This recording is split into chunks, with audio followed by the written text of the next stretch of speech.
ପିଲାମାନେ ସମସ୍ତଙ୍କୁ ସୁସ୍ୱାଗତ ସଂସ୍କୃତ ଶିକ୍ଷାୟତନକୁ। ଆଜି ପିଲାମାନେ ଆମର ପ୍ରକୋଷ୍ଠ ମଧ୍ୟରେ ପଢ଼ିବା ସଂସ୍କୃତ ବ୍ୟାକରଣ ପ୍ରତ୍ୟୟ। ତୁମେମାନେ ଜାଣିଛ କି ନାହିଁ ପ୍ରତ୍ୟୟ ପ୍ରକୃତରେ 5 ପ୍ରକାର। ତୁମେମାନେ ପଢ଼ିଛ କୃଦନ୍ତ ପ୍ରତ୍ୟୟ ଆଉ ତଦ୍ଧିତ ପ୍ରତ୍ୟୟ ସବୁବେଳେ ପଢ଼ୁଛ, କିନ୍ତୁ ପ୍ରତ୍ୟୟ ହେଉଛି କେତେ ପ୍ରକାର? 5 ପ୍ରକାର। ଆଜି ଆମେ ସେଇ ପ୍ରତ୍ୟୟ ବିଷୟରେ ପୁଙ୍ଖାନୁପୁଙ୍ଖ ଭାବରେ ଆଲୋଚନା କରିବା।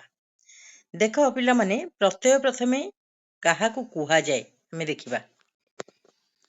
ତମେ ଜାଣିଛ ପ୍ରାତିପଦିକ ମାନେ କ'ଣ? ପ୍ରାତିପଦିକ କହିଲେ ଶବ୍ଦ ବା ଧାତୁ ବା ମୂଳ ଶବ୍ଦ, ଯାହାକୁ ମୂଳ ଶବ୍ଦ ସେଟା କହୁଛି ପ୍ରାତିପଦିକ। ସେଇ ଶବ୍ଦ ର ଉତ୍ତର ପରେ, ଉତ୍ତର ବୁଝିପାରୁଛ?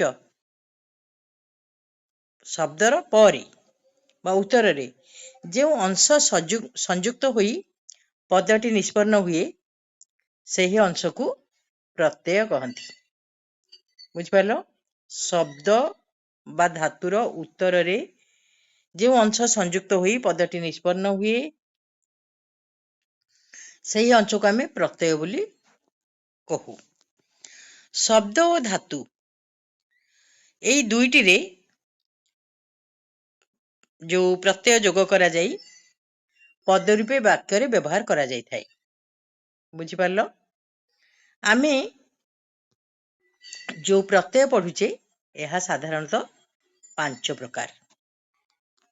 ପ୍ରତ୍ୟୟ ସାଧାରଣତଃ କେତେ ପ୍ରକାର? 5 ପ୍ରକାର। 1ରେ ବିଭକ୍ତି, 2ରେ କୃତ୍ ପ୍ରତ୍ୟୟ, 3ରେ ତଦ୍ଧିତ ପ୍ରତ୍ୟୟ, 4ରେ ସ୍ତ୍ରୀ ପ୍ରତ୍ୟୟ ଓ ଧାତୁ ଅବୟବ। ଏବେ ଆମେ ପ୍ରତ୍ୟୟ ଗୁଡ଼ିକ ସମ୍ପର୍କରେ ବିଶଦ ଆଲୋଚନା କରିବା। ତୁମେ ପ୍ରଥମେ ପ୍ରତ୍ୟୟ ଯେଉଁ 5 ପ୍ରକାର ହେଲା, ତା ଭିତରୁ ପ୍ରଥମ ପ୍ରତ୍ୟୟଟି କ'ଣ?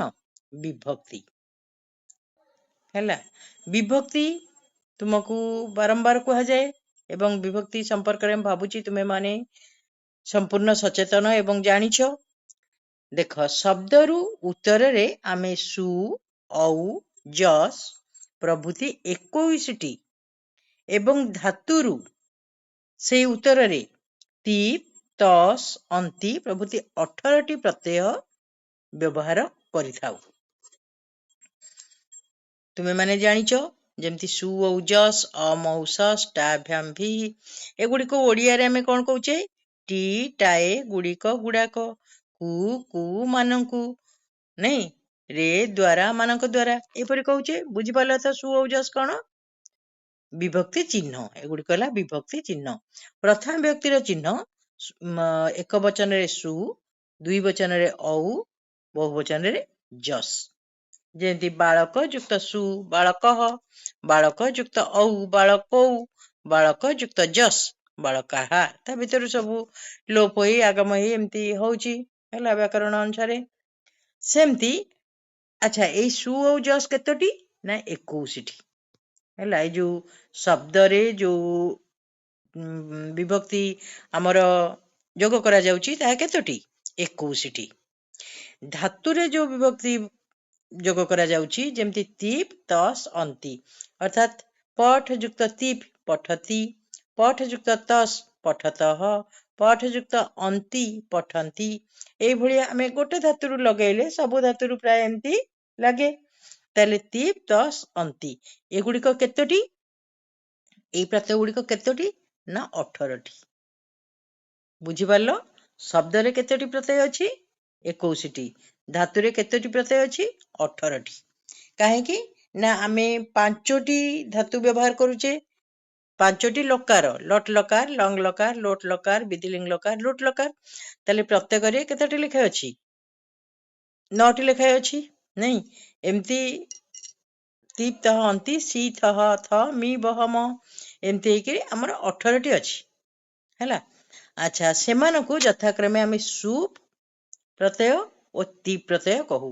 ଅର୍ଥାତ୍ ଶବ୍ଦରେ ଯୋଉ ପ୍ରତ୍ୟୟ ଯୋଗ କରାଯାଏ ତାକୁ ସୁପ୍ ପ୍ରତ୍ୟୟ କୁହାଯାଏ, ଆଉ ଧାତୁରେ ଯୋଉ ପ୍ରତ୍ୟୟ ଯୋଗ କରାଯାଏ ତାକୁ ତିଂ ପ୍ରତ୍ୟୟ କୁହାଯାଏ। ବୁଝିପାରିଲ ଏଥର? ତାହେଲେ ଶବ୍ଦରେ ଯୋଉ ବିଭକ୍ତି ଲାଗୁଛି ବା ଯୋଉ ପ୍ରତ୍ୟୟ ଲାଗୁଛି ସେ ହେଲା ସୁପ୍ ପ୍ରତ୍ୟୟ। ସୁପ୍ ଅନ୍ତେ ଯସ୍ୟ ସହ ସୁବନ୍ତ, ଅର୍ଥାତ୍ ସମସ୍ତ ଶବ୍ଦ ରୂପ ଗୁଡିକ ହେଲା ସୁବନ୍ତ। କିନ୍ତୁ ତିପ୍ ଅନ୍ତେ ଯସ୍ୟ ସହ ତିଙ୍ଗନ୍ତ, ତିଙ୍ଗନ୍ତ ମାନେ ସମସ୍ତ ଧାତୁ ରୂପ ଗୁଡିକ। ତାହେଲେ ଶବ୍ଦରେ ସୁପ୍ ପ୍ରତ୍ୟୟ ଓ ଧାତୁରେ ତିଂ ପ୍ରତ୍ୟୟ ବ୍ୟବହାର କରାଯାଇଥାଏ। ଏହାକୁ ବିଭକ୍ତି ମଧ୍ୟ କୁହାଯାଏ। ବୁଝିପାରିଲ? ଏବେ ଦ୍ୱିତୀୟ ପ୍ରତ୍ୟୟଟି କଣ? କୃତ୍ ପ୍ରତ୍ୟୟ। ହେଲା, ଆମେ ଧାତୁରୁ ତବ୍ୟ, ଅନ୍ୟ, ଘଞ୍ଚ, ପାଣିୟତ, ଯତ୍, କ୍ୟପ ଏମିତି ପ୍ରତ୍ୟୟ ଯୋଗ କରିଥାଉ। ତାହେଲେ ଧାତୁରେ ଅବ୍ୟୟ ବା ଯୋଉ ତବ୍ୟ ପ୍ରଭୃତି, ତବ୍ୟ, ଅନ୍ୟ ପ୍ରଭୃତି, ଘଞ୍ଚ ପ୍ରଭୃତି ଯୋଗ କରାଯାଇ କଣ ହୁଏ? ପଦ ନିଷ୍ପନ୍ନ ହୁଏ। ଏଇ ତବ୍ୟ, ଅନ୍ୟ, ଘଞ୍ଚ ଏଇ ଗୁଡିକୁ କଣ କୁହାଯାଏ? ପ୍ରତ୍ୟୟ କୁହାଯାଏ। ହେଲା, ତାହେଲେ ଧାତୁ ମୂଳକ ପଦ ସୃଷ୍ଟି କରାଯାଇଥାଏ ଏଇ ପ୍ରତ୍ୟୟ ଯୋଗ କରାଯାଇ। ତାହାକୁ କୃତ୍ ପ୍ରତ୍ୟୟ କହନ୍ତି। ଯେମିତି ଗୋଟେ ଉଦାହରଣ ଆମେ ଦେଖିବା, କୃ ଯୁକ୍ତ ତବ୍ୟ କର୍ତ୍ତବ୍ୟ। ତାହେଲେ ଏଠି ପ୍ରତ୍ୟୟ କିଏ? ତବ୍ୟ ହଉଛି ପ୍ରତ୍ୟୟ, କୃ ହଉଛି ଧାତୁ। ସେମିତି ପଚ୍ ଯୁକ୍ତ ଘଞ୍ଚ ପାକଃ, ହେଲା, ଘଞ୍ଚ ହେଲା ପ୍ରତ୍ୟୟ। ଏହିପରି ଏହି ନିଷ୍ପନ୍ନ ପଦ ଗୁଡିକୁ କୃଦନ୍ତ ପଦ କୁହାଯାଏ। ତାହେଲେ କର୍ତ୍ତବ୍ୟମ୍, ପାକଃ ଏଗୁଡିକୁ କଣ କୁହାଯାଏ? କୃଦନ୍ତ ପଦ। କୃଦନ୍ତ ତାକୁ ଆମେ ଯଦି ସନ୍ଧି ବିଚ୍ଛେଦ କରିବା, କୃତ୍ ଯୁକ୍ତ ଅନ୍ତ କୃଦନ୍ତ, ଅର୍ଥାତ୍ କୃତ୍ ପ୍ରତ୍ୟୟ ଯାହାର ଶେଷକୁ ରହେ ତାକୁ କୁହାଯାଏ କୃଦନ୍ତ। କୃ, ପଚ୍, ଭୂ, ବା ଏଗୁଡିକ ଗୋଟେ ଗୋଟେ କ୍ରିୟା ସୂଚକ। ଏକୁ ପ୍ରକୃତି କୁହାଯାଏ, କାରଣ ଆମେ ପ୍ରକୃତି ପ୍ରତ୍ୟୟ କୁହନ୍ତୁ। ମୂଳ ଶବ୍ଦ ବା ଧାତୁକୁ ପ୍ରକୃତି କୁହାଯାଏ ଏବଂ ତା ଦେହରେ ଯିଏ ଯୋଗ କରାଯାଏ ଉତ୍ତର ପଦରେ ତାକୁ କହନ୍ତି ପ୍ରତ୍ୟୟ। ଏବେ ବୁଝିଲ କୃତ୍ ପ୍ରତ୍ୟୟ କଣ? ତାହେଲେ ଏବେ ଯିବା ତଦ୍ଧିତ କଣ? ତଦ୍ଧିତ ପ୍ରତ୍ୟୟକୁ ଯିବା। ଦେଖ, ସେଇ ପ୍ରାତିପଦିକ ବା ଶବ୍ଦ, ମୂଳ ଶବ୍ଦରେ ଆମେ ଅ, ୟ, ତା, ତୋ ଏମିତି ପ୍ରତ୍ୟୟ ସବୁ ଯୁକ୍ତ କରିଥାଉ ଏବଂ ଯୁକ୍ତ କରି ତା ଦେହରୁ ନୂତନ ଶବ୍ଦ ସୃଷ୍ଟି ହୋଇଥାଏ। ତାହାକୁ ତଦ୍ଧିତ ପ୍ରତ୍ୟୟ କୁହନ୍ତି। ବୁଝିପାରିଲ? ତାହେଲେ ଶବ୍ଦରେ ପ୍ରତ୍ୟୟ ଯୋଗ କଲେ ଯେଉଁ ପଦ ନିଷ୍ପନ୍ନ ହୁଏ ତାକୁ କଣ କୁହାଯାଏ? ତଦ୍ଧିତ ପଦ। ଧାତୁରେ ପ୍ରତ୍ୟୟ ଯୋଗ କଲେ ଯେଉଁ ପଦ ନିଷ୍ପନ୍ନ ହୁଏ ସେକୁ କହନ୍ତି କୃଦନ୍ତ ପଦ। ଦେଖ, ତଦ୍ଧିତ ପଦର ଗୋଟେ ଉଦାହରଣ ଆମେ ଦେଖିବା କେମିତି ହଉଛି। ମନେକର ଗୁରର ଭାବ ଗୁରୁତ୍ୱମ୍। ଗୁରୁତ୍ୱମ୍ ଏମିତି କେମିତି କରୁଛେ? ଗୁରୁ ଯୁକ୍ତ ତ୍ୱ, ଗୁରୁତ୍ୱ। ସେମିତି ଗୁରୁତା ଯଦି ଆମେ ପ୍ରତ୍ୟୟ କରିବା, ଗୁରୁ ଯୁକ୍ତ ତା। କି ଗୌରବମ୍, ଗୁରୁ ଯୁକ୍ତ କଣ? ୟ, ଗୌରବ। ଦାଶରଥୀ, ଦଶରଥସ୍ୟ ପୁତ୍ର ଦାଶରଥୀ, ଏଠି ପ୍ରତ୍ୟୟ ମଧ୍ୟ ହେଇଛି ଦଶରଥ ଯୁକ୍ତ ଇ, ଦାଶରଥୀ। ତାହେଲେ ଏଗୁଡିକୁ କଣ କହିବା? ତଦ୍ଧିତ ପ୍ରତ୍ୟୟ। ହେଲା, ତଦ୍ଧିତ ପ୍ରତ୍ୟୟ କାହିଁ କୁହାଯାଏ? ଶବ୍ଦରେ ପ୍ରତ୍ୟୟ ଯୋଗ ହେଲେ ଯେଉଁ ପଦ ନିଷ୍ପନ୍ନ ହୁଏ ତାକୁ ତଦ୍ଧିତ ପଦ କହନ୍ତି। ତେଣୁ ସେଠି ଯୋଉ ପ୍ରତ୍ୟୟ ଗୁଡିକ ହେଲା ତାକୁ କଣ କହିଲେ ଆମେ? ତଦ୍ଧିତ ପ୍ରତ୍ୟୟ। ବୁଝିପାରିଲ? ତାହେଲେ 3ଟି ପ୍ରତ୍ୟୟ ଆମେ ପଢି ସାରିଲେ। ଏବେ ସ୍ତ୍ରୀ ପ୍ରତ୍ୟୟ ପଢିବା। ପିଲାମାନେ, ସ୍ତ୍ରୀ ପ୍ରତ୍ୟୟ ସହିତ ସମସ୍ତେ ଅଙ୍ଗାଙ୍ଗୀ ଭାବେ ତୁମେ ମାନେ ଜଡିତ। ଆମେ ସ୍ତ୍ରୀ ପ୍ରତ୍ୟୟ କଲା ବେଳେ ସାଧାରଣତଃ ଆ ବା ଟାପ୍, ଇ ବା ଉଇଁପି ପ୍ରଭୃତି ପ୍ରତ୍ୟୟ ଯୋଗ କରି ଥାଉ। ଯେମିତି ଆମେ ଧର କହୁଛେ ଚଟକ ଯୁକ୍ତ ଆ, କଣ ହଉଛି? ଚଟକା। ଚଟକ ମାନେ ଜାଣିଛ? ଘର ଚଟିଆ ପକ୍ଷୀ।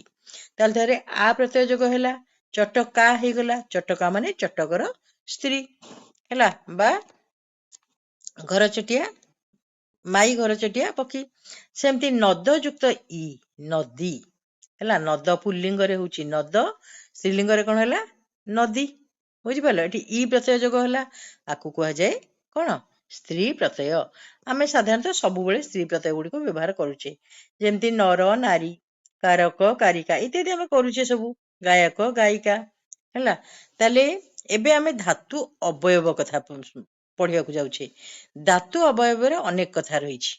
ଯେମିତି ଆମେ ପଦ, ଧାତୁର ଅବୟବ ଗୁଡିକ ଭିତରେ ପଦ, ଶବ୍ଦରୁ ଉତ୍ତରରେ ସୁପ୍ ବା ଔ, ଯଶ୍ ପ୍ରଭୃତି ଯେମିତି ବ୍ୟବହାର କରାଯାଉଛି, ଧାତୁରୁ ସେମିତି ତି, ତ, ସନ୍ତି ପ୍ରଭୃତି ବ୍ୟବହାର କରାଯାଉଛି। ନାଇଁ, ଏଗୁଡିକୁ କଣ? ସୁପ୍ତିବନ୍ତ ପଦ କୁହାଯାଏ। ପୁଣି ଏଇ ଯୋଉ ଧାତୁର ଅବୟବ ଅନେକ ଅଛି, ତା ଭିତରେ କଣ ଅବୟବ ମାନେ ତମେ ଜାଣିଛ ଶରୀର, ନାଇଁ? ତାହେଲେ ଅବୟବୀ ମାନେ ଆତ୍ମା। ତେଣୁ ଧାତୁ ଭିତରେ ଅନେକ ଜିନିଷ ଆହୁରି ଅଛି, ଯାହାକି ଗୁଣ, ବୃଦ୍ଧି ପ୍ରଭୃତି ବହୁତ ଅନେକ କଥା ଅଛି ପଢିବା ପାଇଁ। ତାହେଲେ ଆଜି ମୂଳତଃ ଆମେ ପ୍ରତ୍ୟୟ ପଢୁଥିଲେ। ପ୍ରତ୍ୟୟ ଆମେ ସାଧାରଣତଃ ଜାଣିଲେ କେତେ ପ୍ରକାର? 5 ପ୍ରକାର। ଏବଂ ସେଗୁଡିକ କଣ କଣ? ନା ପ୍ରଥମେ ହେଲା ଆମର କଣ? ଆମର ପ୍ରଥମେ ହଉଛି ବିଭକ୍ତି, ତାପରେ କୃତ୍, ତାପରେ ତଦ୍ଧିତ, ତାପରେ ସ୍ତ୍ରୀ ପ୍ରତ୍ୟୟ ଏବଂ ଧାତୁ ଅବୟବ। ଭାବୁଛି ପିଲାମାନେ ପ୍ରତ୍ୟୟ ସମ୍ବନ୍ଧରେ ତୁମର ସମ୍ୟକ ଧାରଣା ଆସିଯାଇଥିବ। ତାହେଲେ ଯଦିଓ ତମେ ସବୁ କିଛି ପଢୁଛ, କିନ୍ତୁ କାହାକୁ କଣ କୁହାଯାଏ ସେଇଟା ଜାଣୁନ। ସେଥିପାଇଁ ଏଇଟିକୁ ଜାଣିଲେ ତୁମେ ନିଶ୍ଚିତ ଭାବରେ ପ୍ରତ୍ୟୟ 5 ପ୍ରକାର ଏବଂ କଣ କଣ ତାକୁ ଜାଣିପାରିବ। ତାହେଲେ ଆଜି ପାଇଁ ଆମେ ଏଇଠି ରହିବା। ସମସ୍ତଙ୍କୁ ଧନ୍ୟବାଦ।